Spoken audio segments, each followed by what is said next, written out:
Hello there guys, welcome back to a short online tutorial. Today we're based in Adobe Photoshop and it's your good friend Jack from Blue Sky Graphics back again to show you some cool stuff.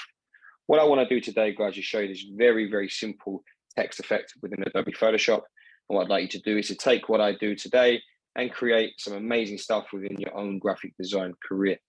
Okay, so how do we do it? What I'm going to do is just remove this top layer here. I'm just going to have it highlighted by clicking it and pressing backspace to remove.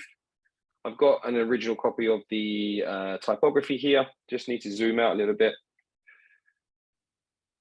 And it's currently black, so just need to quickly just change the color. Just going to come to a character option there.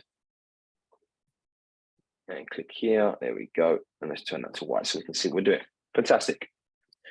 Okay, so also as well, I have the sky image that we're going to use later on this layer here, but I'm just going to, for the minute, turn it off using the eye on the layer. And I have a solid background, black color using the solid color adjustment layer.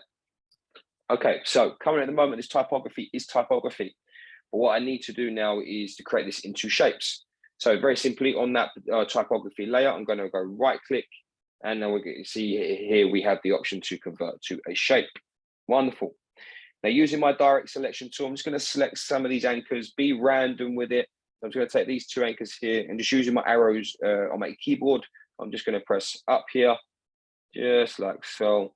Wonderful. Then I'll take these ones here, maybe give that a little rise there, but then I'm going to take these ones here and decrease the size like so.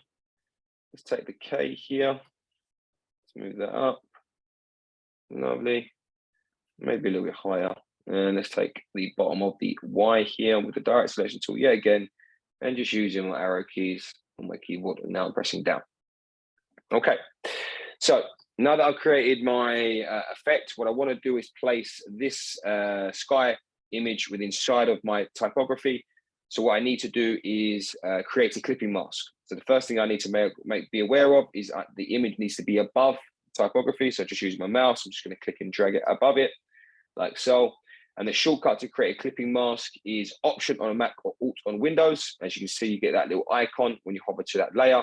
And then if you just simply click while pressing Option or Alt, as you can see, you create now a clipping mask. And there you have it, guys. That's the simple text effect I wanted to show you today, just to get you thinking about creating some amazing stuff yourself. If you're interested in finding out more about the school, guys, please take a look at our website at blueskygraphics.co.uk. Also, as well, there are recordings that are coming out on a weekly basis, so make sure you take a look. Thank you very much, guys. Take care, and I'll see you next time.